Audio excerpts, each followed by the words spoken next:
ला हौला वला कुव्वता इल्ला बिल्लाहिल अलिय्यिल अज़ीम। अऊज़ु बिल्लाहि मिनश शैतानिर रजीम। बिस्मिल्लाहिर रहमानिर रहीम। अल्हम्दुलिल्लाहि रब्बिल आलमीन। अस्सलातु वस्सलामु अला अशरफिल अंबिया'i वल मुरसलीन।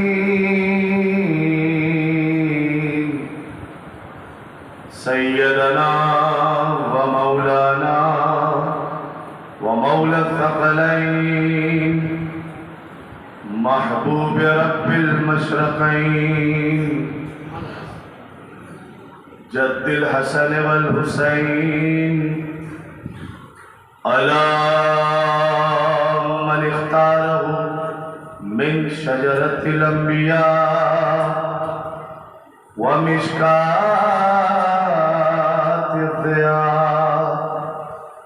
अल मिनहाजिल बादी वल किताबिल हादी। मौलदहु बिमक्का व हिजरतहु बितैबा अरसलहु बिद्दीनिल मशहूर वल इल्मिल मासूर वल किताबिल मस्तूर अन्नूरि साते व ज़ियाइल्लाह सय्यदनिल मुमज्जद अल मुस्तफ़ा अल अमजद अबिल क़ासिम मुहम्मद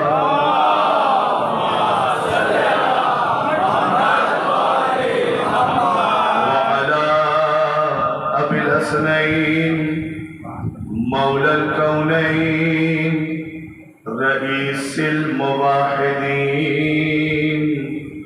यासूबिद्दीन इमामिल मुत्तक़ीन क़ाइद गुर्रिल मुहज्जलीन अमीरिल मोमिनीन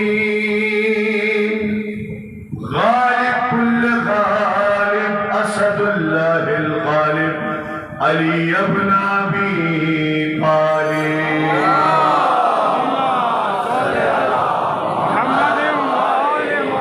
व अला बैतिन नबुव्वा व मअदिनिर रिसाला। अम्मा बअदु फ़क़द क़ाला अल्लाहु तआला फ़िल क़ुरआनिल हकीम। बिस्मिल्लाहिर रहमानिर रहीम।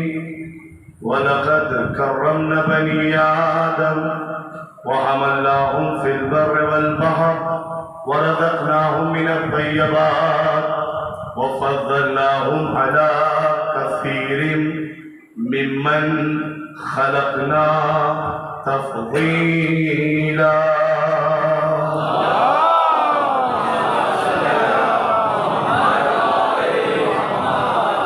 फ़ैज़ान मोहतरम सामईन किराम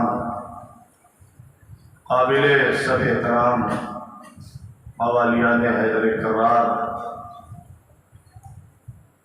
मातमदारान सैयदुल अबरार अजर रसालत की अदायगी अदा करते करते फरीज़े को अंजाम देते देते आज 1444 हिजरी का 7वां दिन मौला की अज़ा में अहले बैत अलैहिस्सलाम की खिदमत में अपना लम्हा लम्हा गुजारते हुए और ये सआदतमंदी और कामयाबी की तरफ बढ़ते हुए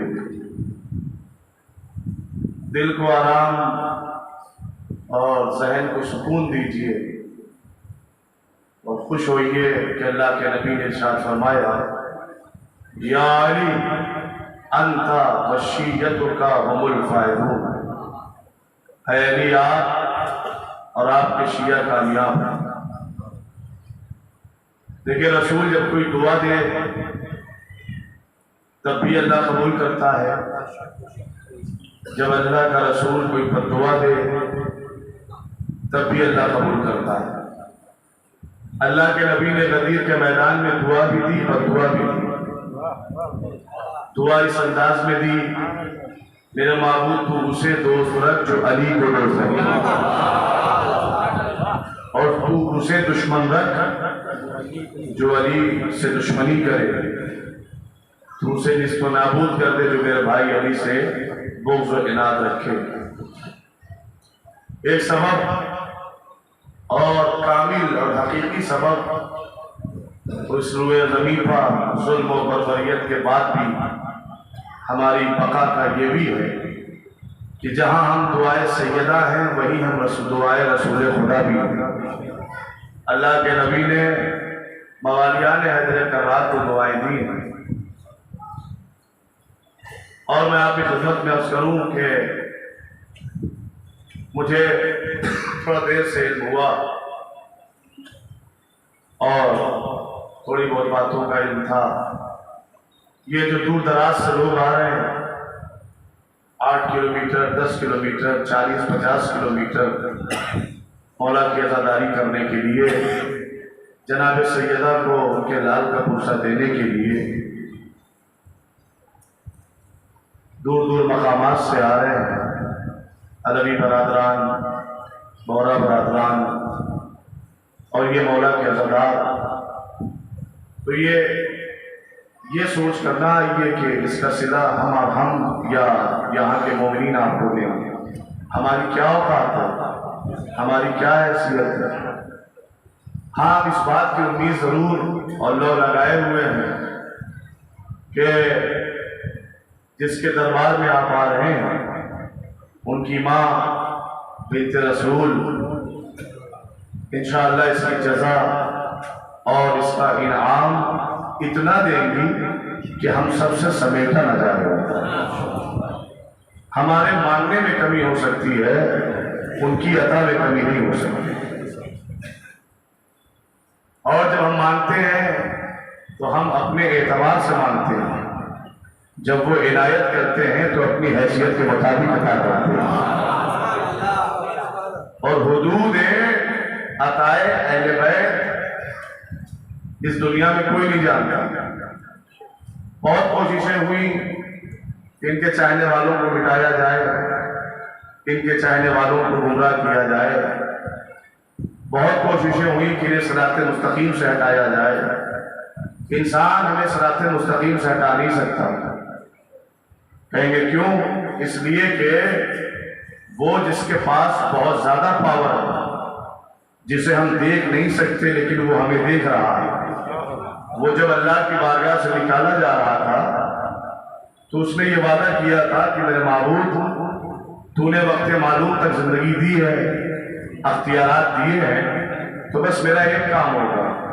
हमारे यहाँ लड़ाई झगड़ा होता है तो लोग कहते हैं शैतान ने बहका दिया, कोई गीबत करता है तो लोग कहते हैं शैतान ने बहका दिया, किसी और मामलात में इंसान फंस जाता है तो कहते हैं शैतान। जी नहीं, लड़ाइयाँ शैतान नहीं करवाता, इंसान खुद करता है। गीबत शैतान नहीं करवाता, इंसान खुद करता है। कहेंगे साहब कैसे? हमारे पास पुरानी दलील है। शैतान ने अल्लाह से बस एक वादा किया है कि मैं तेरे मुखलिस बंदों को खदीर से दूर करूंगा, मैं उन्हें सिराते मुस्तकीम से दूर करूंगा। तो शैतान का काम है खदीर खुद से दूर करना और सिराते मुस्तकीम से दूर करना।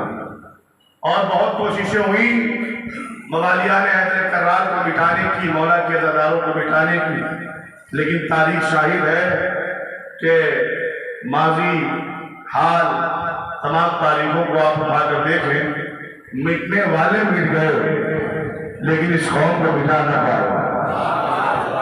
हाँ, बड़ी कोशिशें हुई है या और ऊपर मैं लेवल लेकर जाऊं। आई सालों साल 70,000 मिंबरों से हमारे अमीर मौलाए गदीर कुतुबुल अख्ताब हबीबुल अहबाब मवादे हरबुल बाबे मदीनत इल्म मौलाए कायनात को न जाने क्या क्या कहा गया, न जाने कैसी कैसी तबलीग की गई मौलाए कायनात के खिलाफ। लेकिन तारीख शाहिद है कि 70,000 खतीब 70,000 मिंबरों समेत वासले जहन्नम हो गए। हमारा अली कल भी अली था, आज भी अली है, क़यामत तक अली रहेगा।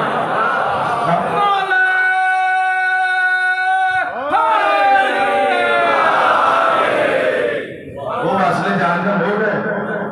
ये कल भी अली थे, आज भी अली है और क़यामत तक। अच्छा देखिए, मुखालिफीन ने उन मिंबरों की तादाद लिखी जिन मिंबरों से बुरा भला कहा गया, और हमारे जिन मिंबरों से बुरा भला कहा गया उन मिंबरों की तादाद लिखी गई 70,000। लेकिन ये भी है मेरे मौला का मौजूदा कि ता क़यामत कितने मिंबरों से अली के फजाइल पढ़े जाएंगे, न जमाना गिर सका है न गिर पाएगा।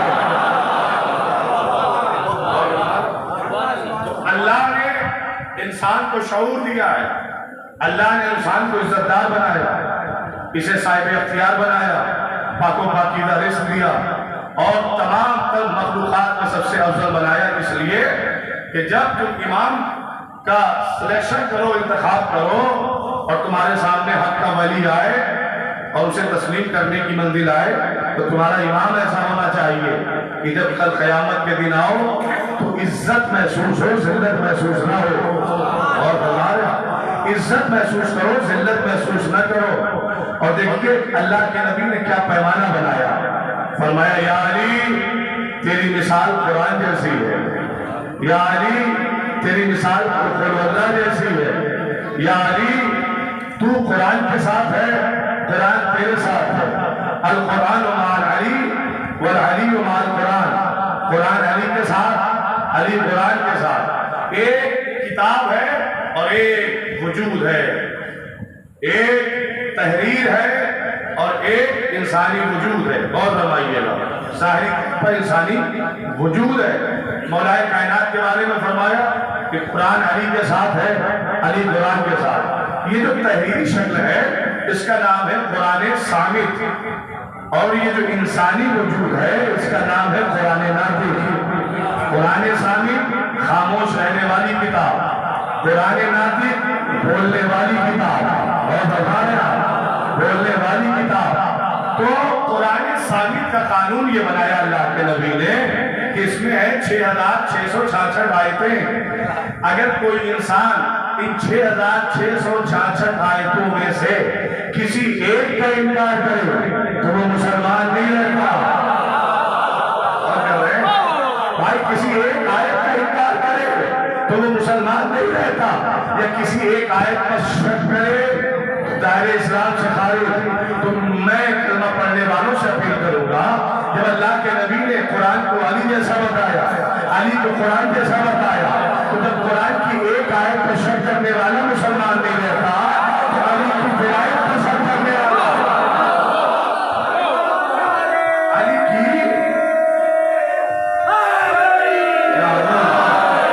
मौला की हिदायत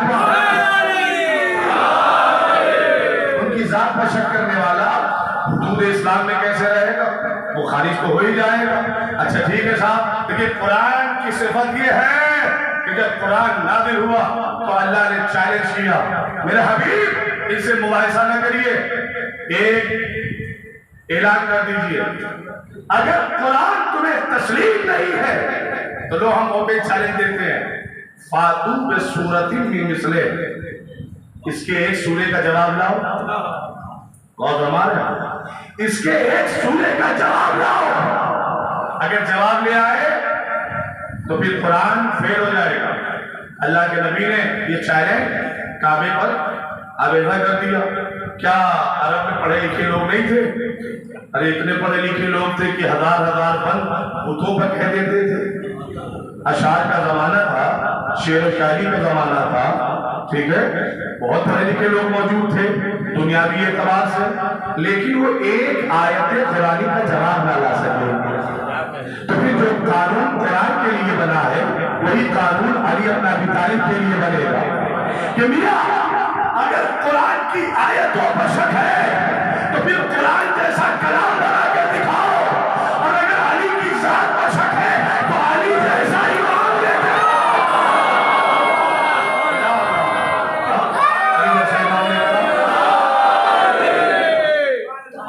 कुरान पर शक है तो कुरान जैसा कलाम लाओ। और अगर जनाब अमीर की जात पर शक है तो अली जैसा इमाम लाओ। अली जैसा इमाम लाने से तो कासिर रहे, अली जैसा इमाम लाने से तो दूर रहे। चलो हम तुम्हें और इससे आसान चैलेंज दे देते हैं, अली जैसा इमाम न लाओ, अली जैसे इमाम के कलाम का जवाब लाओ। अली जैसे इमाम के कलाम का जवाब लाओ। यानी साहब कलाम क्या है? हमने कहा कुरान के बाद जो सबसे मोतबर किताब समझी जाती है उस किताब का नाम है नहजुल बलागा। नहजुल बलागा का जवाब लेकर आओ। अक्सर नहजुल बलागा पढ़ने वाले गैर मुस्लिम सबके राय आप जानते हैं, सबकी तहरीर आप जानते हैं, सुनते रहते हैं, पढ़ते रहते हैं। जिसने भी नहजुल बलागा का मुतालिया किया, उसे पढ़ा, सब ने मुत्तफिक अलैह यही फैसला किया ना कि इस किताब को पढ़ने के बाद बस यही महसूस हो रहा है या तो कायनात अली बना रहे थे या बन रही थी तो देख रहे थे, या तो कायनात का खालिक अली है या तो नाज़िर अली है, देख रहा था। और हमारा तो भाई अली जैसा इमाम न ला सके तो अली जैसे इमाम के कलाम का जवाब लाओ, नहजुल बलागा का जवाब लाओ। देखिए कलाम बनता कैसे है, मुलाजा फरमा ले कैसे बनता है कलाम। देखिए कलाम को बनाने के लिए जुमलों की जरूरत है। जुमले कैसे बनेंगे? जुमलों को क्रिएट करने के लिए लफ्जों की जरूरत है। लफ्जें कैसे बनेंगी? लफ्जों को बनाने के लिए हुरूफ की जरूरत है। और बताइएगा मैं कहा किस मंजिल पर आपको ले जाना चाहता हूं। भाई कलाम मोहताज है जुमलों का, जुमले मोहताज है लफ्जों के और लफ्ज़ मोहताज है हुरूफ के। अल्लाह के नबी का दरबार सजा हुआ है, जनाब अमीर भी बैठे हुए हैं, अल्लाह का नबी भी बैठा हुआ है। सहाबा में गुफ्तगू छिड़ी हुई है कि हमारे अरबी जुबान में कौन सा ऐसा हर्फ है कि जिसके बगैर कलाम नहीं हो सकता। हमारा देखिए हर जुबान में कुछ न कुछ कलमात होते हैं ना। ये मेरे बच्चे बैठे हुए हैं, इंग्लिश मीडियम में जाते हैं, इंग्लिश जुबान के भी कुछ ऐसे हुरूफ हैं जिनके बगैर कलाम नहीं हो सकता। और उन हुरूफ को कहते हैं vowels, A E I O you. ये 5 हुरूफ ऐसे हैं जब तक इन वॉवेल्स का इस्तेमाल इंग्लिश लैंग्वेज में ना हो तब तक आप इंग्लिश कलाम नहीं कर सकते। और ये भी उसने इत्तेफाक है, हुरूफ भी 5 ही है।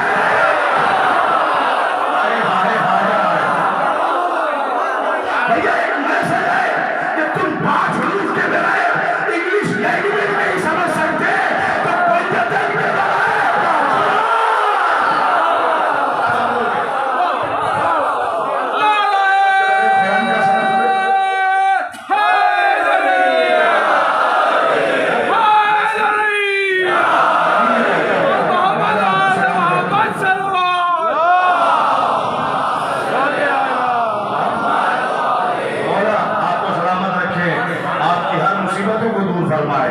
आपके बच्चों को कामयाबी लाए फरमाए। और फरमाया तो हर जुबान का कानून है, कुछ रूह जाने जुबान होते हैं, रूह जुबान होते हैं, अगर उनका इस्तेमाल न किया जाए तो फिर जुबान आप बोल नहीं सकते, उस लैंग्वेज को समझ नहीं सकते, कलाम नहीं कर सकते। तो सहाबा में गुफ्तगू आप मुल्ला अली मुत्तकी अल हनफी की लिखी हुई किताब कंजुल उमाल, जिससे वाकया में पढ़ रहा हूँ, का सहाबा किराम गुफ्तगू कर रहे थे कि हमारी जुबान तो अरबी है ना, कौन सा ऐसा लफ्ज़ है कि जिसके बगैर कलाम नहीं हो सकता। बहुत देर की मीटिंग के बाद, बहुत देर के तबसरे के बाद, बहुत देर के गुफ्तगू शनीद के बाद सहाबा किराम ने फैसला किया कि हमारी जुबान में अगर अलिफ का इस्तेमाल न हो तो कलाम नहीं हो सकता। अलिफ के बगैर कलाम नहीं हो सकता। तो मौलाए कायनात ने फरमाया सहाबियों से, अल्लाह के नबी के सहाबियों, अगर तुम्हारी मीटिंग खत्म हो गई हो, फैसला आ गया हो, तो मुझे बताओ कि तुम हमारी जुबान में किस हुरूफ हर्फ के बगैर कलाम नहीं हो सकता। सब ने मुत्तफिक अलैह होकर कहा कि ऐ अली इब्न अबी तालिब, हम इस नतीजे पर पहुंचे हैं कि अलिफ के बगैर कलाम नहीं हो सकता। अलिफ के बगैर कलाम नहीं हो सकता। मेरा मौला मुस्कुराया, अल्लाह के नबी की तरफ देखना शुरू करता है। नबी ने अपनी आंखें बंद की, हो गया अली का इस्तिखारा। क्या सुना आपने? नबी ने चश्मे जदन, चश्मक, पलकें झपकी, हो गया अली का इस्तिखारा। लफ्जों का लुत्फ उठा रहे हैं। हो गया अली का इस्तिखारा। हम जब मर्ज़ी माबूद जानना चाहते हैं तो तस्बीह का सहारा लेते हैं। अली जब मर्ज़ी रसालत को देखना चाहते थे तो आंखों से समझ जाते थे कि रसूल चाहता क्या है। और यार अल्लाह के नबी ने परमिशन दी, मेरा मौला उठा, क्या कहा तुमने? अलिफ के बगैर कलाम नहीं हो सकता। नहीं हो सकता। मेरे मौला ने फरमाया, कलाम मैं करता हूँ, शुमार क्यों करना? सफेदारी के साथ कलाम मैं करूंगा, शुमार करना तुम्हारा काम। जाइए उठाइए किताब, बगैर अलिफ का खुतबा मौजूद है। मेरे मौला ने तवील खुतबा दिया और खुतबा देने के बाद साहबा से पूछा, ये बताओ इस तवील खुतबे में अलिफ कितनी बार आया? एक बार भी नहीं आया, एक बार भी नहीं आया, एक बार भी नहीं आया। अब दुनिया यही से अजमत है जनाब अमीर समझे। अरे हुरूफ के जो मोहताज हो उन्हें आवाम कहते हैं, हुरूफ जिनके मोहताज हो उन्हें इमाम। अली मौला अली अली प्यारों के लिए प्यारी प्यारी गुलज़ेब हवा में अली अली नबियों से बढ़ता, वलियों से बढ़ता, मस्त कलंदर, मस्त कलंदर, हम सबका लीडर, हम सबका रहबर,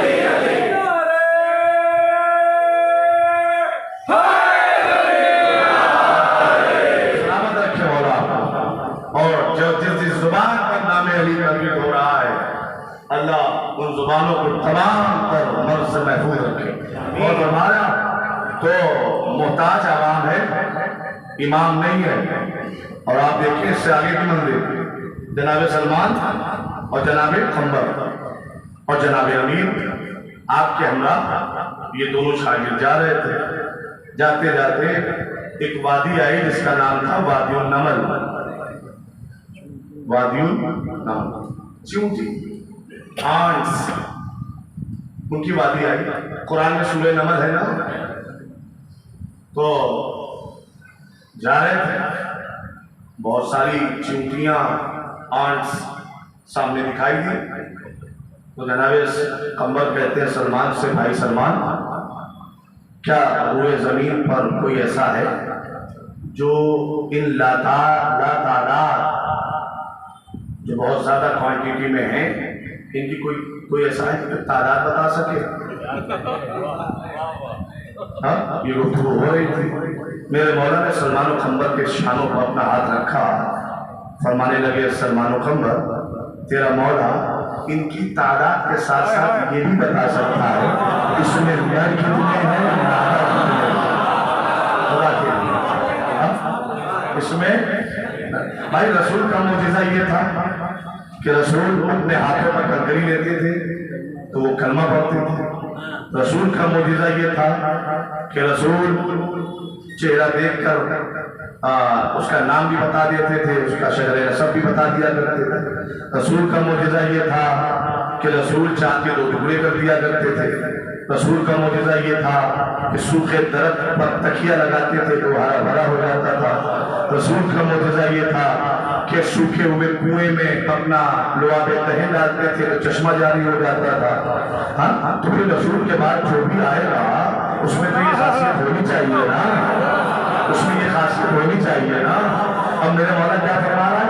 अली तादाद के साथ साथ ये भी बता सकता है कि इसमें नर कितने हैं, मादा कितने। मेरे मौला कैसे? तुमने सूरह यासीन आयत नंबर 12 की तिलावत नहीं की सलमान? कंबल, तो क्या है मेरे मौला? अल्लाह फरमाता है वकुल्ला शैइन अहसैनाहु फी इमाम नबी, हमने हर शय का इल्म इमाम नबी में रख दिया। नबी यानी खुला हुआ इमाम, खुला हुआ इमाम, खुला हुआ इमाम। अल्लाह का शुक्र है कि हमारा कोई इमाम ऐसा नहीं है जो कमरे में बनाया गया।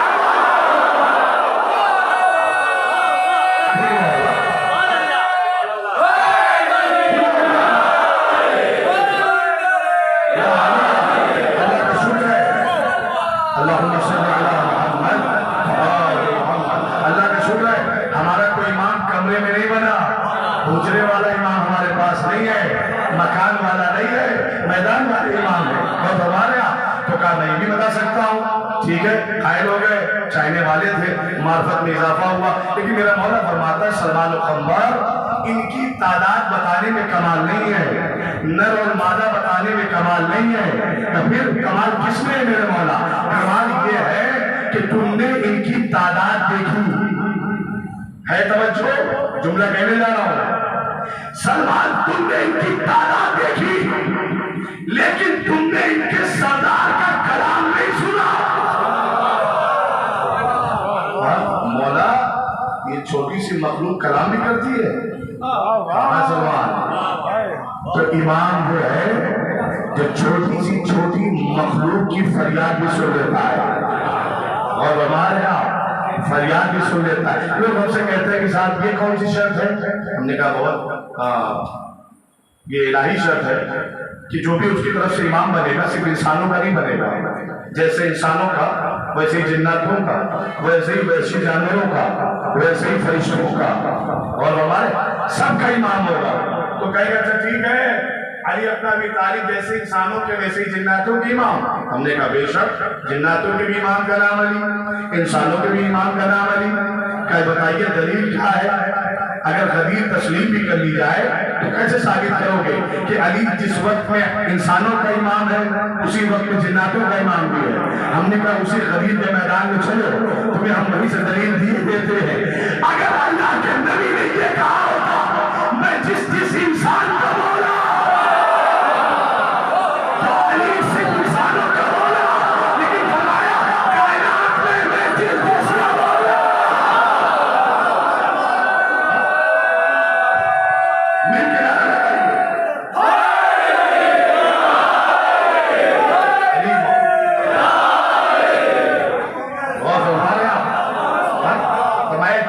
अब ये लफ्ज़ जिस जहां भी सादिक आए उसे लगाते रहिए। अल्लाह के नबी ने लिमिटेड इमामत नहीं दी है, लिमिटेड विलायत नहीं दी है, और हमारा अनलिमिटेड ये अमीर कायनात है, जमीन व आसमान में तसर्रुफ है इनका। गौर फरमाइएगा। तो क्या कहा? सलमान, तादाद बताने में कमाल नहीं है, कमाल तो ये है कि ये सुनो कि इनका सरदार क्या कह रहा है। चुंटियों का आंस का सरदार क्या कह रहा है? तो इमाम ने फरमाया कि क्या तुम्हें इस बात पर ताज्जुब नहीं हुआ कि जैसे जैसे हम इनकी वादी के करीब होते जा रहे थे इनकी तादाद बढ़ती जा रही थी? कहाँ मौला? ताज्जुब तो हो रहा था कि जैसे जैसे हमारे कदम वादी नबल के आगे आगे जा रहे थे इनकी तादाद बढ़ती जा रही थी। तो सलमान, इसका रीजन नहीं जानना चाहोगे कि इनकी तादाद क्यों बढ़ रही है? क्या उनके सरदार का कलाम सुन लो, समझ में आ जाएगा। कमाला बताए इनकी तादाद क्यों बढ़ रही है कि जैसे जैसे हम इनकी वादी के करीब पहुंचते जा रहे हैं इनका सरदार ऐलान कर रहा है घरों से बाहर निकलो, अली आ रहे हैं।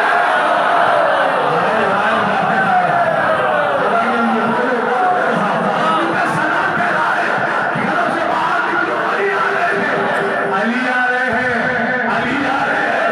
मैं तो अपील करूंगा कि पूरा गुजरात समेत समेट कर आ जाए इमाम बारगाह में, जिक्र अली हो रहा है।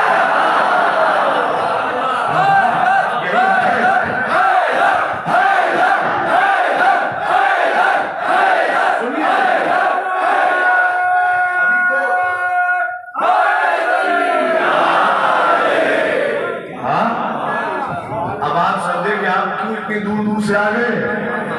और हमारा सैयदुल मजालिसकुम बिज़िक्र अली इब्न अबी तालिब, अल्लाह के नबी का कौल है, अपनी मजलिसों को सजाओ मेरे भाई अली के तस्वीर से। अल्लाह में अपनी मजलिसों को जीनत दो मेरे भाई अली के जिक्र से। क्यों? लिअन्ना जिक्र हो जिक्री, क्योंकि उसका जिक्र हमारा जिक्र है। वो जिक्री जिक्रुल्लाह, हमारा जिक्र अल्लाह का जिक्र है। जिक्रुल्लाह इबादत, और हमारा अल्लाह का जिक्र इबादत है। भैया ये है तफसील। अगर इजमाल में समेट कर खुलासा बयान किया जाए तो अली का तस्करा अल्लाह का तस्करा, अली का तस्करा अल्लाह का तस्करा, अली का तस्करा अल्लाह का तस्करा। इसीलिए अल्लाह ने अपने बंदे अली के अर्जुस को अपने आप से मंसूब कर लिया। ये अली की आंखें नहीं, ये ऐनुल्लाह, ये हाथ नहीं, ये अल्लाह, ये नफ्स नहीं है, ये नफ्सुल्लाह है। जिस जुज की तारीफ करोगे गोया अल्लाह की तारीफ कर रहे हो। और हमारा तो कह रहा है कि घरों से बाहर निकलो, अली आ रहे हैं। कुरान की कायनात में एक वादियुन नमल हमें और मिली, वो सारी दुनिया पर हुकूमत करने वाला नबी अपने तख्त पर बैठकर हज़रत सुलेमान सफर कर रहे थे। कुरान कहता है फतबस्समा, उनके होठों पर तबस्सुम आया तो उनके साथियों ने कहा कि ऐ अल्लाह के नबी मुस्कुराने की वजह क्या है? कहा जो मैं सुन रहा हूँ वो तुम नहीं सुन रहे हो। क्या सुना आपने? कहा जहाँ से हमारा तख्त बर्बाद होकर जा रहा है इसके नीचे वादियुन नमल है, चूंटियों का अमला रहता है, गिरोह रहता है, और वो हमें आता देखकर उसका सरदार अपने रियाया से कह रहा है कि घरों के अंदर जाओ सुलेमान आ रहा है, घरों के अंदर जाओ सुलेमान। भाई तारीख में हमें दो किरदार मिले, एक तरफ ऐलान घरों से बाहर निकलो अली आ रहे हैं, एक तरफ कह रहा है घरों के अंदर जाओ सुलेमान। वजह क्या है? वजह ये है सुलेमान के लिए नबी ने नहीं फरमाया था, बल्कि अपने भाई अली के लिए कहा था अली का चेहरा देखना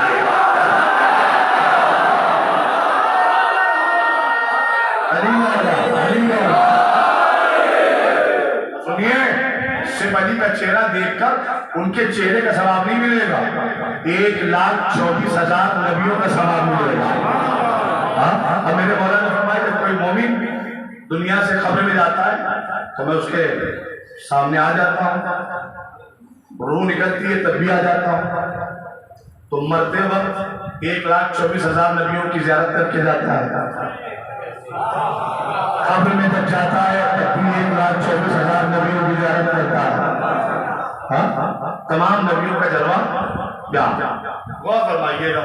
देखिए मंदिर आज बहुत दूर जानी है और मैं इस बात पे विलायत जनाब अमीर में एक बात है कि गुफ्तगू का काफिला आगे बढ़ाना चाहता है। जनाब अमीर की विलायत को समझना एक सख्त मरहला है। इनकी इमामत को विलायत दो तरह की है, विलायत तकवीनी और तशरीई। तशरीई शरीयत में तसर्रुफ, अख्तियार, कानून बना है तो बदल नहीं सकता और हमारे अहले बैत अगर चाहे तो बदल नहीं सकता। क्यों?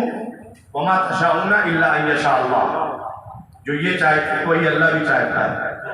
गौर रवाई तो तकवीनी क्या है? कायनात के हर जर्रे पर तसर्रुफ, हर शय पर तसर्रुफ। ये दोनों विलायतों के मालिक हैं अहले बैत, मेरा मौला। गौर फरमाइए, मेरा मौला।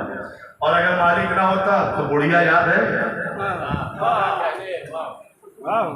बुढ़िया याद है मुज़ैफ़ा, जिसको फकीर शाम ने अच्छी खासी दौलत देकर जवान बेटे को मुर्दा बनाकर भेजा था, याद है ना? क्या रोती पीटती मेरा बच्चा मर गया और मैं चाहती हूँ कि अली नमाज़ जनाजा पढ़ाए, सीधे स्वर्ग जाए, सीधे जन्नत जाए अगर अली पढ़ा। मेरा मौला मुस्कुराया। 3 मरतबा मेरे मौला ने पूछा था ना, पढ़ा दूँ माँ से, पढ़ा दूँ, पढ़ाइए, पढ़ा दूँ, पढ़ाइए, पढ़ा दूँ, ठीक है। देखिए जिंदा की नमाज जनाजा होती भी नहीं। हाँ, मौलवी साहब शफर हुसैन आप जिंदा की पढ़ाएंगे? हरगिज़ नहीं पढ़ाऊंगा। जब मौलवी नहीं पढ़ाता तो मौला क्यों पढ़ाएगा? हाँ? इसका मतलब ये है अली ने एक वक्त में दो काम अंजाम दिए, पहले उसे मौत दी, बाद में हयात दी। पहले मौत फिर हयात। अच्छा, जब मौत दी मेरे मौला ने तो तारीख कुछ नहीं कहती कि कहीं कुछ जुमले लिखे हों कि अली ने इरादा किया हो और ये जुमले कहे हो तब मर गया। और हमारे बस मेरे मौला ने नियत की तो मर गया, और वो जो मर गया उसके बाद का वाक़या पता है, कदमों में गिर गई, या अली जिंदा लेकर आई थी, जिंदा लेकर जाऊं। तो जनाब अमीर को एक माँ की फरियाद पर रहम आया। मौला ने कहा जा जिंदा लेकर जा। अब जब उसने पीछे पलट कर देखा तो वही मुर्दा जिंदा हो चुका था। तो अली की नीयत का नाम हयात है, अली की नीयत का नाम मौत है। इसको तो बात नहीं दुनिया समझे। देखिए जनाब अमीर से रिश्ता मुस्तहकम रखिए, और मुस्तहकम रखने का फायदा क्या होगा? कि अगर रिश्ता मुस्तहकम है, रिश्ता पक्का है, तो मदीना से मलाइम बहुत दूर है। महसूस करिए तो मैं झूठा कहूँ, मदीने से मदाइन बहुत दूर है। और मदाइन में जनाब सलमान का इंतकाल हुआ, अली पहुंच गए, रिश्ता मजबूत था। मैं इशारे में पूरी बात आगे बढ़ा दूंगा। रिश्ता मजबूत था तो मदीने से मदाइन पहुंचे अली। और अगर रिश्ता कमजोर हो तो पड़ोस में मैयत पड़ी रहती है, अली जाते भी नहीं। मुझे नहीं पता कौन पहुंचा कौन नहीं पहुंचा, पड़ोस में मैयत पड़ी भी रहती है, अली जाते भी नहीं। मदाइन सलमान लेटे हुए तो मौला का अख्तियार बाद में समझेगा जमाना, पहले गुलाब का अख्तियार देखा। सलमान लेटे हुए अपने घर अपने हुजरे में पड़े हुए थे मुर्दा, और इधर जनाब अमीर ने सलमान के हुजरे की जोड़ी पर अपना कदम रखा। सलमान फौरन खड़े हो गए, एहतराम अली में मर चुके थे ना, मर चुके थे ना। ये कदम की आहट पाते ही सलमान कैसे उठ खड़े हो गए। फिर मेरे मौला ने फरमाया, सलमान निजाम कायनात में छेड़खानी न कर, सलमान अपनी असली हालत में बदल जाओ। भाई हमने ये सुना है कि इंसान मरता है तब भी फरिश्ते के जरिए से रूह फूकी जाती है, तब भी फरिश्तों के जरिए से। तो सलमान का गुलाम है, और गुलाम ने ये अख्तियार दिखा के समझाया कि मौत और हयात का अख्तियार तो गुलाम के हाथ में है। पहले ज़माना गुलामों को समझे, इमामों को बाद में समझे। मेल के नारा लगाए,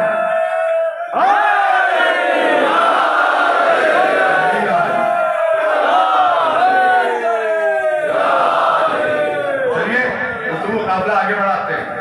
हमारे और आपके आठवें इमाम हजरत इमाम अली रज़ा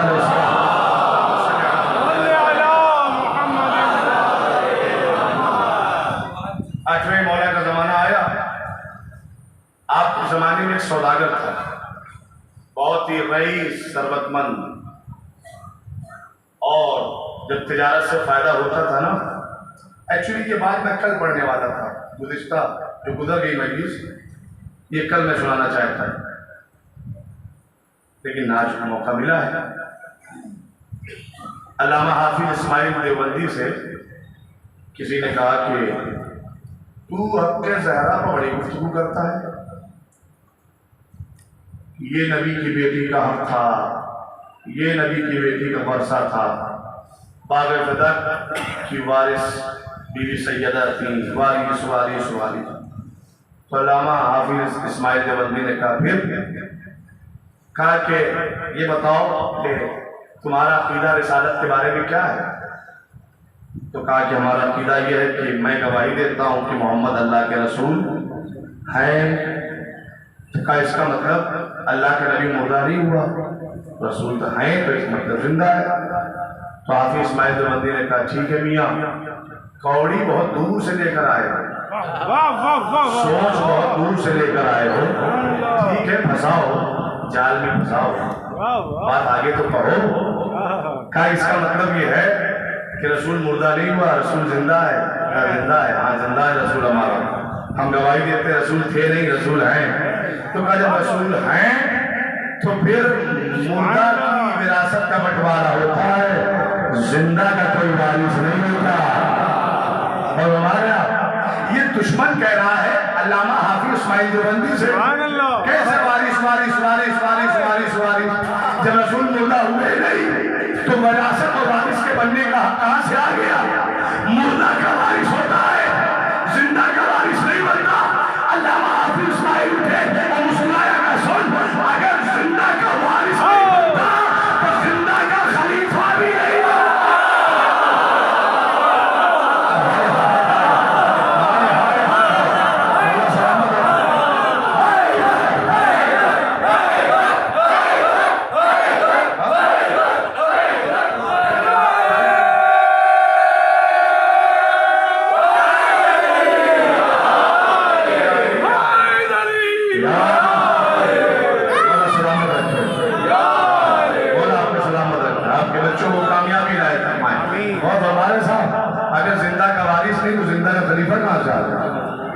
चुप हो गए।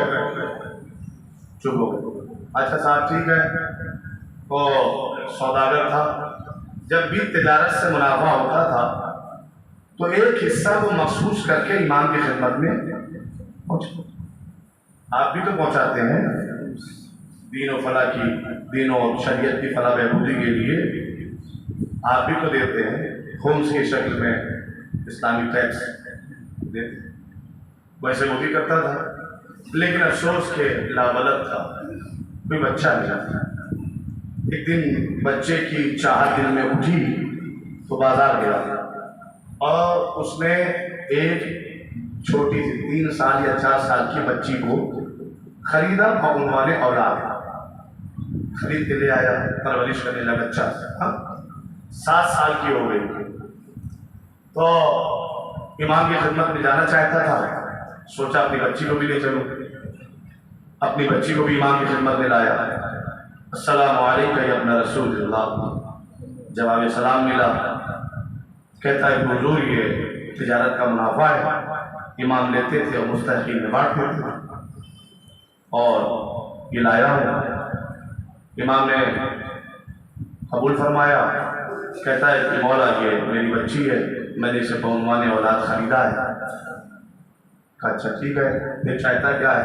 का हुजूर आपके दरबार में लेकर आया हूँ इस उम्मीद से कि आप इसे कुछ सिखा दें, कुछ पढ़ा दें।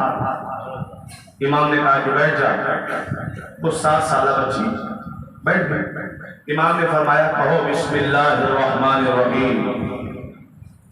उस खातून ने कहा बिस्मिल्लाहिर्रहमानिर्रहीम। इमाम खामोश हो गए। अब वो सौदागर कहता है मौला का चाहने वाला कि मौला इससे आगे भी कुछ पढ़ाएं। इमाम ने फरमाया क्या इसके आगे पढ़ाने की जरूरत है? का मतलब कर ले जा इसे, ये अपने जमाने की सबसे बड़ी आलिमा हो गई।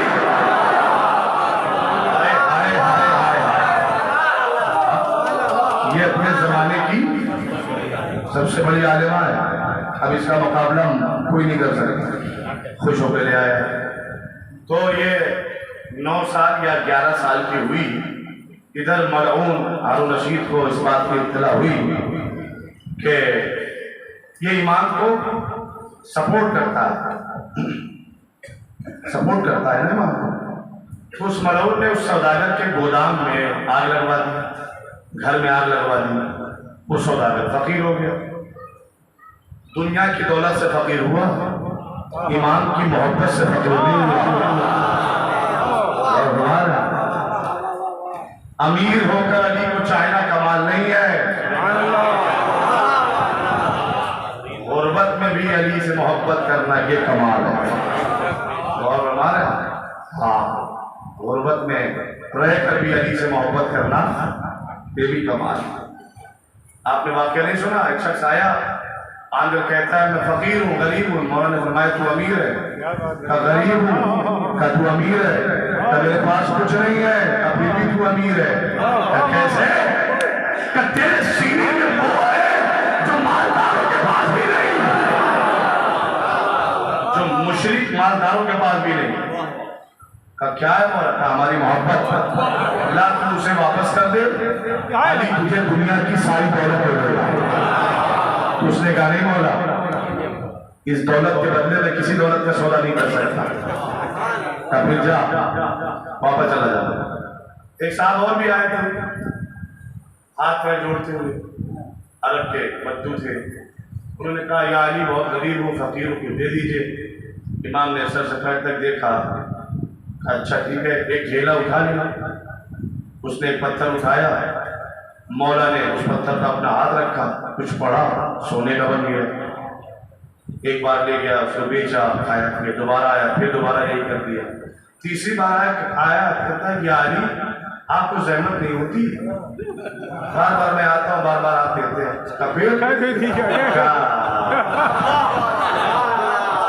वही मंत्र मुझे बता दें, वही तरीका आप मुझे बता दें, अपने घर में बना लूँ। मौलाना फरमाया ठीक है, 7 मरतबा सूरह अल-हम्द कंकर पत्थर में पढ़ दे, सोना बन जाएगा। मैं भी यही पढ़ता हूँ। घर गया, बड़े बड़े पत्थर उठाए, रखा, 7 मरतबा अल-हम्द, 70 मरतबा, 700 मरतबा, 7000 मरतबा। दिन भर यही करता रह गया। वापस आकर कहता या अली जो आप पढ़ते वो नहीं बताया आपने, तो कुछ और बता दिया। फौरन फरमाया क्या हुआ? क्या मैंने 70 मरतबा नहीं 7000 मरतबा सूरह अल-हम्द को इन पत्थरों पर दब किया, लेकिन ये पत्थर है, सोना न बने। क्या सुन रहे हैं? पत्थर है, सोना न बने। पत्थर है, सोना न बने। मियां तुम पत्थरों को कहीं भी बिठाओ, पत्थर रहेंगे, सोना न बनेंगे। मुझे नहीं पता कौन कहाँ पहुंचा। तलवार काटती है मगर हाथ चाहिए, और हमारा जुबान असर दिखाती है, लेकिन अली जैसी जुबान भी तो हो। मेरा मौला 24 घंटे में, ये रवायत अपने ज़हन में नोट करिए और इसे हिफ्ज़ करिए। मेरे मौला का कमाल ये है कि 24 घंटे में 36,000 मरतबा जो कुरान खत्म कर ले उसे अली कहते हैं। लोगों ने पूछा कैसे 24 घंटे 36,000 कुरान? हाँ, अल्लाह के नबी ने फरमाया मेरा भाई अली एक कदम घोड़े के पहले रकाब में रखता है और दूसरा कदम रखने से पहले एक कुरान खत्म हो जाता है। अली का जिस्म है मौजूदा, मेरे मौला का वजूद है मौजूदा। अली अपनी जुबान से बस कहते थे बिस्मिल्लाहिर्रहमानिर्रहीम, और अली के जिस्म का हर हिस्सा कुरान की तिलावत में मसरूफ हो जाता है। अरे अभी भी अगर कुछ शक शुबा है तो मैं एक और मिसाल दे दूं। भाई दुनिया वाले मोहताज हैं कि कुरान को खत्म करने के लिए उनके सर जिस्म से लगे हो।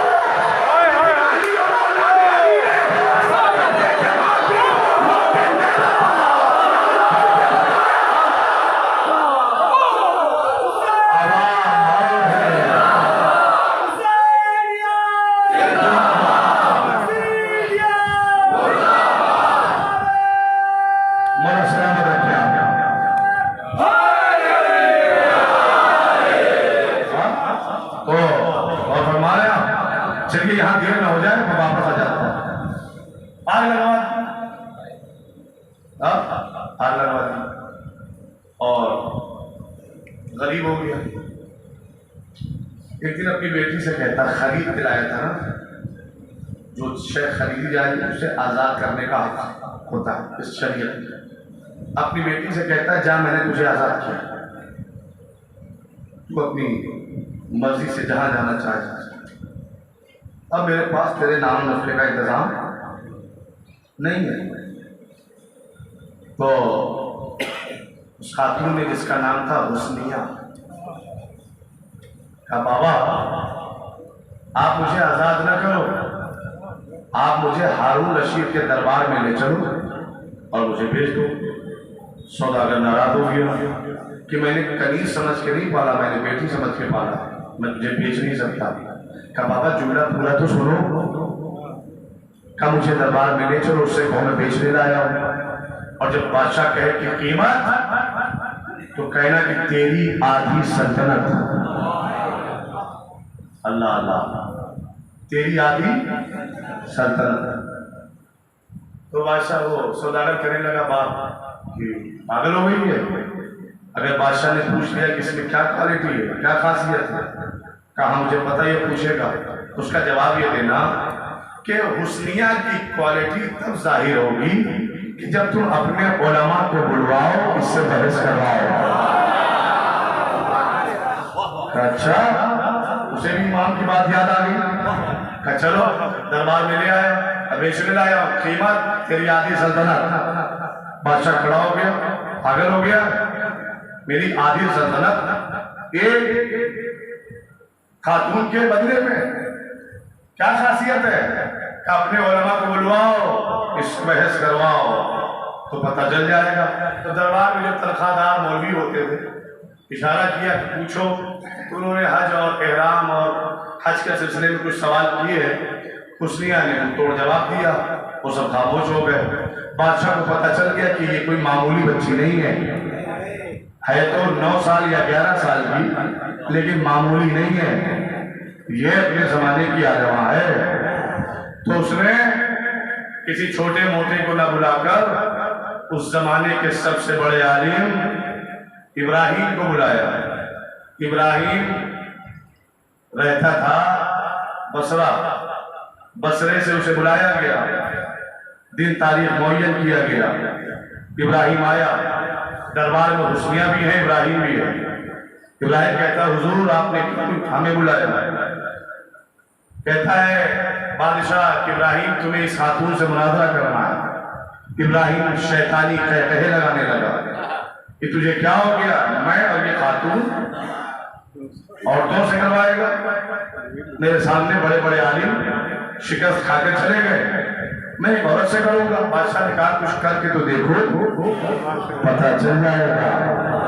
इब्राहिम ने कुछ सवाल किए फिक़े मोहम्मदी के, शरीयत के, उसने जवाब दिया।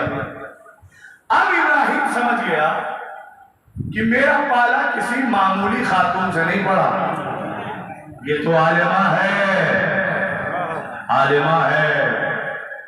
इब्राहिम ने अब ऐसा सवाल किया, ऐसा जाल फेंका कि अगर हुस्निया कहें हाँ तो ईमान चला जाएगा और कहें ना तो जान चली जाएगा।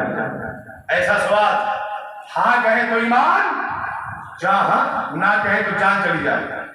ऐसा सवाल कहता हुस्निया तारीख का इल्म है तुझे? हुस्निया ने कहा पूछ, हम जाहिल नहीं है। कैसा सवाल पूछा है? पूछेगा। तो इब्राहिम कहता हुस्निया बताओ, तारीख में एक चचा और एक भतीजा, चचा का नाम अब्बास इब्ने अब्दुल मुत्तलिब, हजरत अबू तालिब के भाई, रसूल के चचा अब्बास इब्ने अब्दुल मुत्तलिब, और भतीजे का नाम है अली इब्न अबी तालिब। ये चचा और भतीजा, इब्राहिम कह रहा है, चचा और भतीजा अपना मुकदमा लेकर मुसलमानों के दूसरे बादशाह के दरबार में पहुंचे, दूसरे खलीफा के दरबार में पहुंचे। हुस्निया चचा का कहना यह था कि मैं रसूल का चचा हूं, मकाम अब रखता हूं, बाप का मकाम रखता हूं, लिहाजा रसूल के जाने के बाद उनका वारिस मैं। भतीजा ये कह रहा था कि मैं रसूल का भाई भी हूं, रसूल का दामाद भी हूं, लिहाजा इनसे ज्यादा मेरा हक है रसूल की विरासत का, रसूल का वारिस मैं। उसने आप बताओ इन दोनों में हक पर कौन है? चचा हक पर है या भतीजा? भाई ये हारून रशीद किसकी नस्ल से है? अब्बास इब्ने अब्दुल मुत्तलिब की नस्ल से है ना, अब्बासी खुलफा है ना। अगर हुस्निया कहे अब्बास गलती पर है तो हारून रशीद कहेगा मेरे दादा भी गलत कहती है, जान मार देगा। और अगर कहें अली गलती पर है तो ईमान चला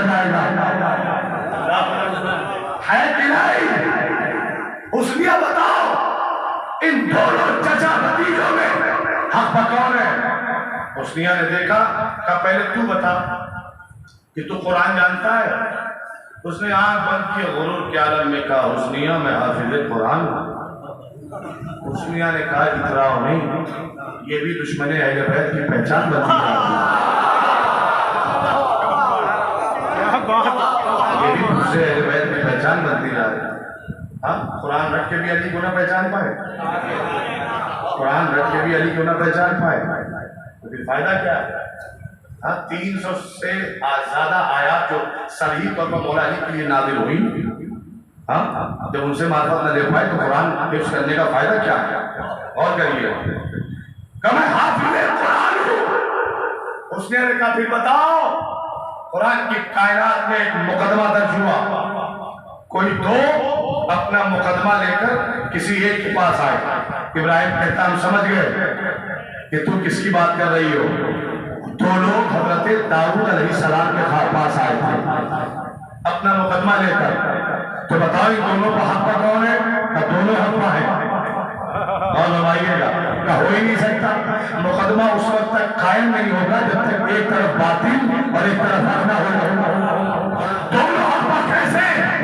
का उसने शायद तुझे पता नहीं है, ये जो दो लोग हजरत दाऊद के पास आए थे, ये इंसान नहीं थे, ये फरिश्ते थे, मासूम थे। अल्लाह ने हजरत दाऊद के पास भेजा कि दाऊद से फैसला सुनाने में तर्के औला हुआ था, तर्के औला हुआ था। अल्लाह ने इन फरिश्तों को इंसानी शक्ल में भेजा कि मेरे नबी के पास जाओ और उन्हें तंबीह करके आओ। दाऊद ऐसे फैसला नहीं करते, फैसला ऐसे सुनाया जाता है जैसे ही हुस्निया ने सुना, फौरन जवाब मुंह पे दे मेरा मारा कि सुन को इब्राहिम, चाचा भी अल्लाह है, भतीजा भी अल्लाह है, खलीफा की तंबीह के लिए आए थे। नहीं, जाके सुनिएगा, चाचा भी अल्लाह है, भतीजा भी अल्लाह है, खलीफा की तंबीह के लिए आए थे। इब्राहिम ने जवाब सुन लिया, हाँ, जाने लगा। तो हुस्निया कहती हुजूर अगर आप इजाजत दें तो मैं इनसे कुछ सवाल करूं। बादशाह कहता है पूछ लो। इब्राहिम कहता पूछने आए थे, बताने नहीं आए थे। अल्लाह, हम तो पूछने आए थे, बताने आए, कभी बताना होगा। उसने पूछो। इब्राहिम के गर्दन पर तलवार रखी गई, का जवाब दो। उसने कहा हुजूर बस सवाल इनसे इतना है कि जब चचा और भतीजे ने अपना मुकदमा उन मुसलमानों के दूसरे खलीफा के सामने पेश किया तो खलीफा साहब ने फैसला क्या सुनाया? खलीफा साहब ने फैसला क्या सुनाया? इब्राहिम ने कहा कि सुनो हुस्निया, कि जैसे ही अब्बास इब्न अब्दुल मुत्तलिब ने कहा कि मैं रसूल का चचा हूं, उनका वारिस हूं, और खलीफा साहब अपने मकाम से उठे, उठने के बाद कहा अब्बास तुम्हें शर्म नहीं आती? दाढ़ी सफेद हो गई, भवें सफेद हो गई, झूठ बोलते हुए शर्म नहीं आती? मैंने अल्लाह के नबी से बार-बार सुना कि मेरे बाद मेरा वारिस अली होगा, मेरा वारिस अली होगा।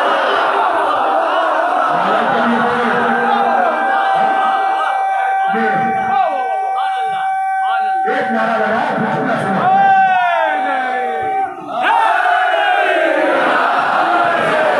खलीफा साहब अपने मकाम से उठे, उठने के बाद कहा अब्बास इब्न अब्दुल मुत्तलिब तुम्हें शर्म नहीं आती? तुम्हारी भावे सफेद हो गई, दाढ़ी सफेद हो गई, तुम रसीदा हो गए। मैंने अपने काम से बारह सुना अल्लाह के नबी से ये कहते हुए मेरे बाद मेरा खलीफा अली होगा, जानशीन अली होगा, वारिस अली होगा। अब्बास ने फौरन जवाब दिया कि यही तो हम भी समझाने आए थे, जब चचा होगा हम अखबार ना होंगे।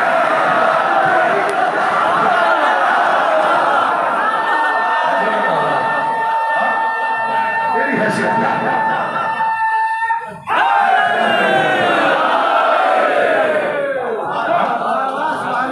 ये तो हम समझाने आए हैं, जब सगी चचा होगा हम अब्दार ना हो सके।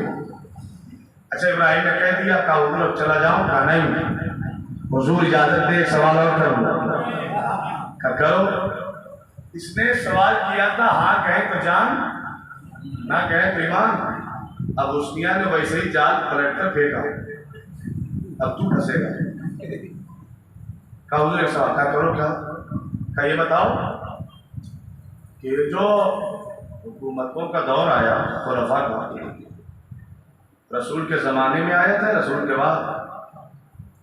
रसूल के बाद का रसूल ने किसी का नाम लिया था? रसूल दीन को बेवारिस छोड़ गए थे। रसूल दीन को बेवारिस छोड़ गए थे, किसी को उसका वारिस बनाया नहीं था।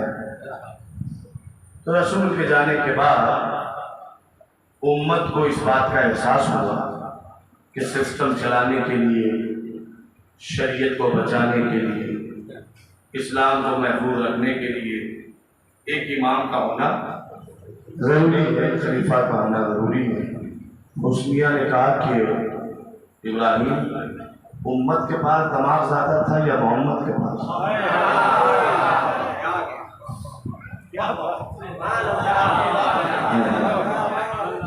उम्मत के पास दमाग ज्यादा था या नबी के पास? जिस जरूरत का एहसास उम्मत को हुआ, मोहम्मद को न हुआ। अच्छा, किसी को बनाया नहीं था? का नहीं बनाया था। दीन रसूल का है, शरीयत रसूल की, और रसूल अपना वारिस किसी को बनाए बगैर इस कायनात से चला गया। ये इल्जाम कलमा पढ़ने वालों ने रसूल पर लगा दिया, जिम्मेदार किसी को बनाया ही नहीं। तो फिर ये कब बने? रसूल के जाने के बाद उम्मत ने महसूस किया कि किसी का होना जरूरी है, उम्मत ने बना दिया। अब हुस्निया ने कहा कि हुजूर बस इतना बता दीजिए कि रसूल ने, गौर से सुनना, आराम से पढ़ूंगा लेकिन बात पते की है। हुस्निया कहती ये बताओ कि रसूल ने अपनी जिंदगी में किसी को वारिस न बनाकर गलती की या बाद रसूल उम्मत ने बना के गलती की?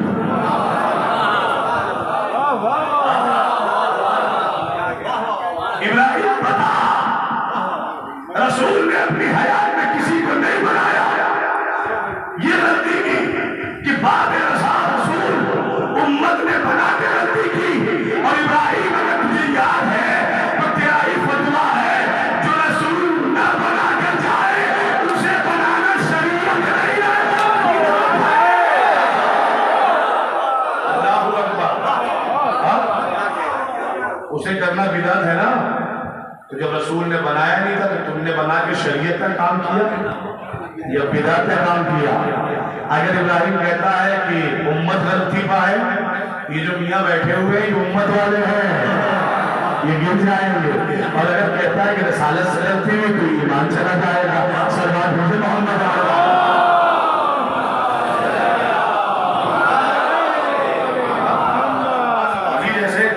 को समझने के लिए शऊर होना जरूरी है। अली जैसे इमाम को समझने के लिए इंसान को आलिम होना जरूरी है, मार्फत साहिब मार्फत होना जरूरी है, तब जाकर अली समझ में आएगा।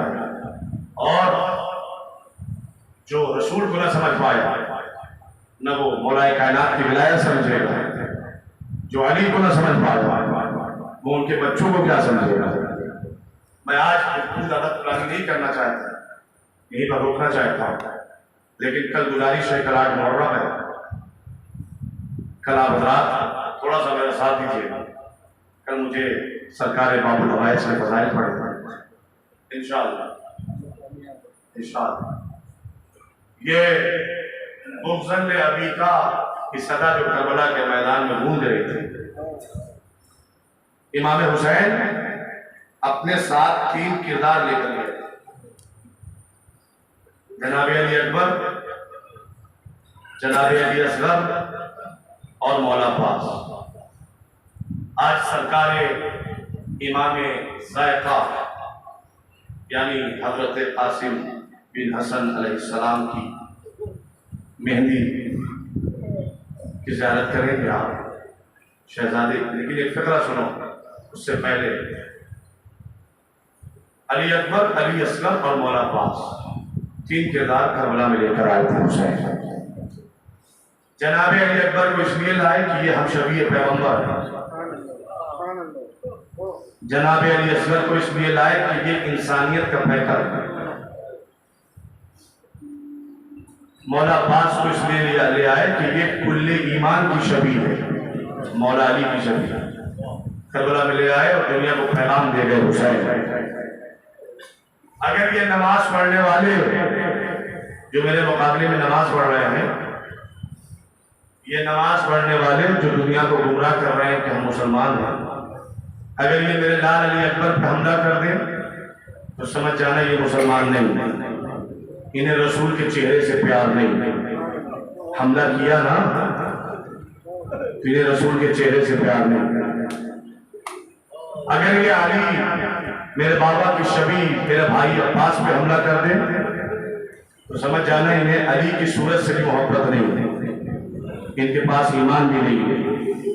अली अकबर के जरिए से इन्हें मुसलमान ना होना साबित किया, मौला अब्बास के जरिए से ये मोमिन नहीं है ये साबित किया। लेकिन मुसलमान और मोमिन ना होने के बाद भी इंसान के पास एक सिफत होती है, उसका नाम है इंसानियत।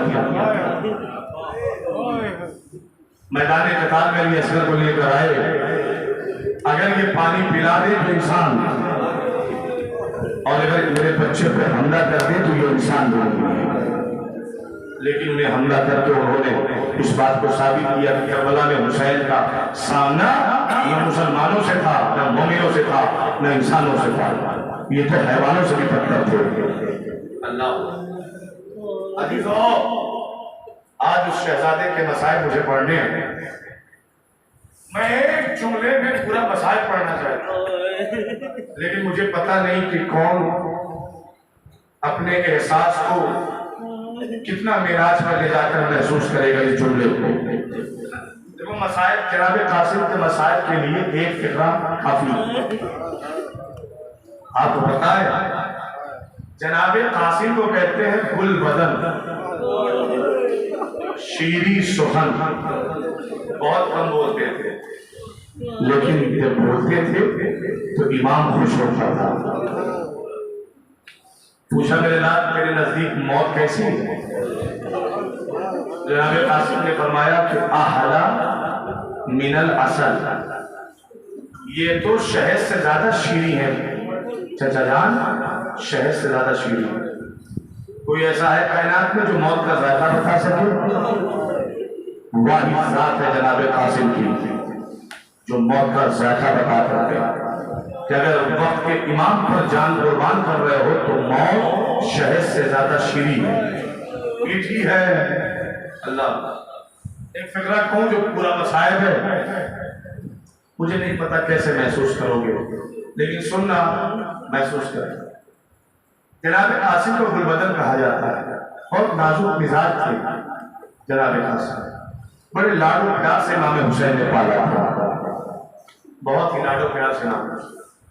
रवायत लिखती है कि जनाब कासिम इस कदर नाजुक मिजाज और गुलबदनी का आलम यह था कि इमाम हुसैन ने 13 साल तक कोई ऐसा लिबास जनाब कासिम को नहीं पहनाया जिससे अजियत हो।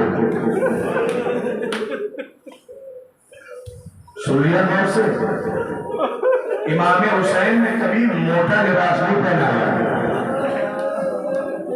कोई ऐसा कपड़ा नहीं पहनाया जिससे कासिम को अजियत हो। कितना ख्याल रखते थे इमाम हुसैन, लिबास भी जिस्म तक ऐसा न पहनो कासिम जिससे अजियत हो। हाँ, जिसका ख्याल मेरे मौला आका हुसैन ने इस कदर रखा कि लिबास से अजियत न होने पाए, उसका जनाजा जिंदगी में घोड़े की टापों से पामाल कर दिया जाए। अल्लाह खुदा कोई गम न दे सिवाय गम करबला के। तुम्हें जनाब कासिम के मसाइल सुन रहे लो, करबला मक्तल सजा हुआ है, जनाब कासिम आए अच्छा जान मरने के लिए नहीं मेरे लाल, मेरे भाई की आखिरी निशानी होगी। अपनी माँ, तुम्हारी माँ को तुम्हारे बाबा का गम काफी है, मैं तुम्हारा गम तुम्हारी माँ को नहीं देना चाहता मेरे लाल। वापस ले अम्मा, चाचा जान सबको इजाजत देते हैं, लेकिन जब मैं चाहता हूँ तो मुझे वापस कर देते। अम्मा कुछ बताएं कि मैं क्या करूँ। तो जनाबे उम्मे फरवा ने जनाबे कासिम को गोद में लगाया, सीने से लगाया। जब सीने से लगाया तो जनाबे फरवा का हाथ जनाबे कासिम के बाजू पर गया। बाजू पर जा नहीं था कि जनाबे फरवा गुड़ा जा गया। हाँ, जैसे जनाबे अली अकबर के लिए दिल में सबको अरमान था कि अली अकबर की शादी होगी, अली अकबर दूल्हा बनेगा, वैसे ही इमाम हुसैन चाहते थे कि मैं अपने कासिम की शादी करूं। कासिम के सब से अल्लाह अल्लाह बड़ा अरमान था इमाम हुसैन को। इसलिए हुसैन मेरा मौला दो जिम्मेदारियां निभा रहा था, एक चचा होने की जिम्मेदारी, एक बाप होने की जिम्मेदारी। जज़ाकुमुल्लाह खैरल जज़ा। तावीज़ पर हाथ पड़ा ना तो जनाब फरमा कहती है अल्लाह याद करो तुम्हारे बाबा ने बचपन के आलम में तुम्हारे बाबू पर तावीज़ मांगा था और ये कहा था मुझसे कि जब मेरे भाई हुसैन पर मुसीबतों का दिन आ जाएगा तो इस तावीज़ को खोल देना। जब मैं कहूँगा इंशाअल्लाह तब मेहंदी आएगी, जब मैं इशारा करूँगा तब लेकर आना। मुझे मसाज पढ़ने दो। हज़रतारों, जनाब कासिम ने तावीज़ खोली और खोलने के बाद मुस्कुराने लगे। तो फिर वो चचा की खिदमत में आए, चचा जान ये बाबा की तावीज़, बाबा का खत है तो मेरे शालों पर तावीज़ बनकर बंधा हुआ था। इमाम हुसैन ने इमाम हसन का खत देखा, भाई ने भाई की तहरीर देखी, आंखों से बोसा दिया, रोने लगे। तारीफ कहती है कि जनाब कासिम को गले लगा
जहन्नम करते हुए आगे बढ़े। कभी मैमना, कभी बैसरा, कभी कल्बे लश्कर। कोई ऐसा नहीं था जो कासिम के मुकाबले में आता। क्यों? क्योंकि इससे पहले हज़रत शामी जैसे बहादुर को कासिम ने मारा, उसके साथ बेटे को कासिम ने मारा, उनके सीधे गुलामों को मारा। अब जब हज़रत शामी जैसा पहलवान इस 13 साल के बच्चे ने मार गिराया ना, अब किसी की हिम्मत नहीं होती थी कि वो कासिम के मुकाबले में जाए। सुनो सुनो रोना, लेकिन समझ के रोना। मैं एक सवाल करना चाहता हूँ, करबला के बाद 11-10 मुहर्रम को 11 मुहर्रम को जब सब शहीद हो गए ना, तो शहीद होने के बाद सबके रूह जब जिस्म से निकल गई ना, तब सबके लाशें पामाल हो गए। मगर शहीद के काम से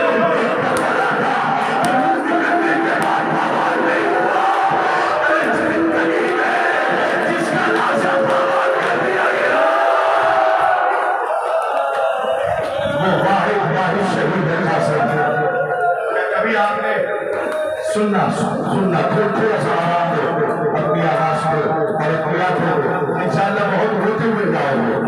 कभी आपने सवाल नहीं किया अपने आप से कि ऐसा क्या हुआ था बला के मैदान में कि सबके लाशें उनकी शहादत के बाद जनाब कासिम का लाशा उनकी जिंदगी में पामाल कर दिया। वजह क्या है, रीजन क्या है, सबब क्या है?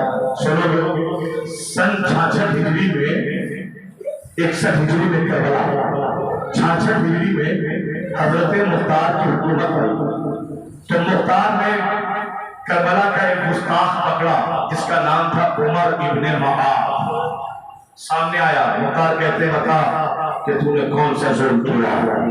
तो उमर इब्न माद कहता है कि मैंने आले मोहम्मद को 2 सदमे दिए हैं।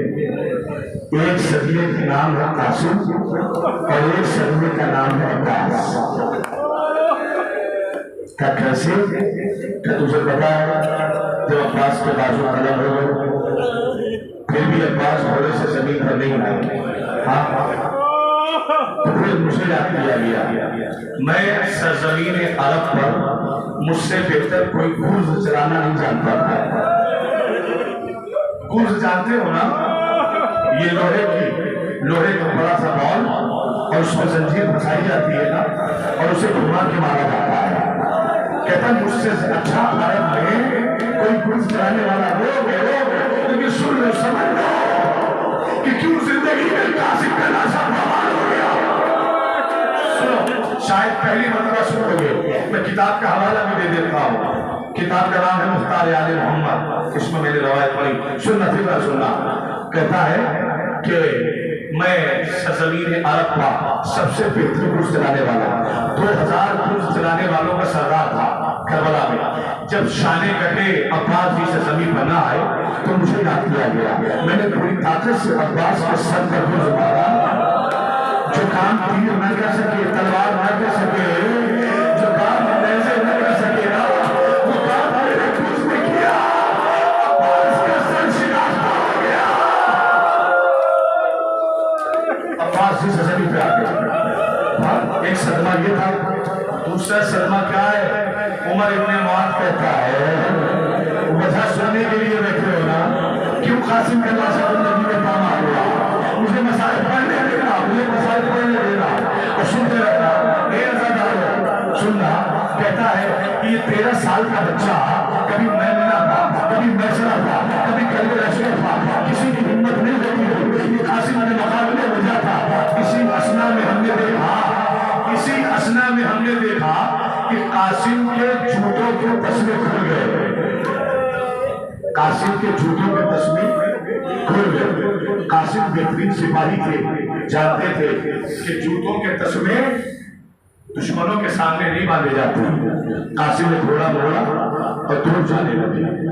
जैसे ही घोड़ा मोड़ के दूर जाने लगे ना, मैं उमर इब्न माद कासिम के पीछे पीछे पीछे पीछे पीछा करते हुए उनके करीब जाने लगा और मैंने देखा कि कासिम झुके घोड़े पर बैठे हुए थे। सुनो सुनो सुनो, एक मिनट की इजाजत देकर फिर देना, पहले सुन लो क्या हुआ था। मैंने देखा कि कासिम झुके घोड़े की सीट पर बैठे हुए, कासिम झुके और तस्मे बांधने लगे। मैंने अपना गुर्ज घुमाना शुरू किया। इधर कासिम के अपने जूतों के तस्मे बांधे। कासिम उठना चाहते थे कि मैंने पूरी ताकत से अपने गुर्ज को छोड़ा। मेरा कासिम की गुर्ज में लगा, वीर की हड्डी टूट गई। सुनिया जगाओ, कहता मुख्तार, ये मेरे गुर्ज का असर था कि कासिम की रूह की हड्डी टूट गई। कासिम की रूह की हड्डी टूट गई। समझ गए? कासिम की रूह की हड्डी टूट गई। ये मुख्तार करबला में जब कोई घोड़े से गिरता था ना, उसके मुंह की ताकत होती थी कि वो नेज़ा उठाकर अपना दिफा कर सकता था। लेकिन रीढ़ की हड्डी टूटने की वजह से कासिम जी के जमीन पे आए जिसमें हरकत नहीं थी। सुन लिया जाता है।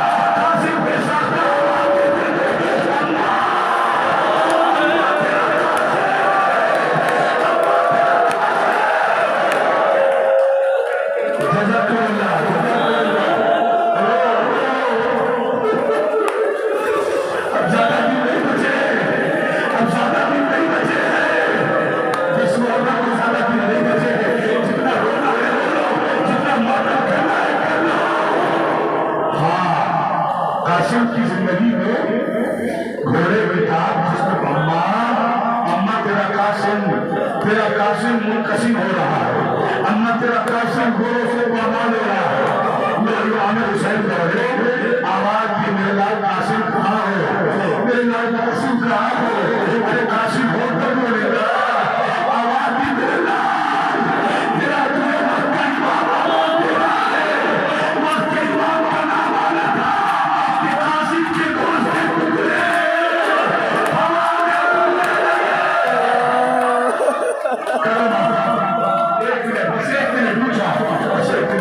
कासिम के गोश्त के टुकड़े खत्म होने लगे। हुसैन ने अबा का दामन बिछाया, एक एक टुकड़े को जमा किया, गठरी बनाकर हुसैन गठरी बनाकर कामे भाग्य हुए रहने आए। अरे जब भी किसी के नशा आया है ना हुसैन सही सलामत लाए, लेकिन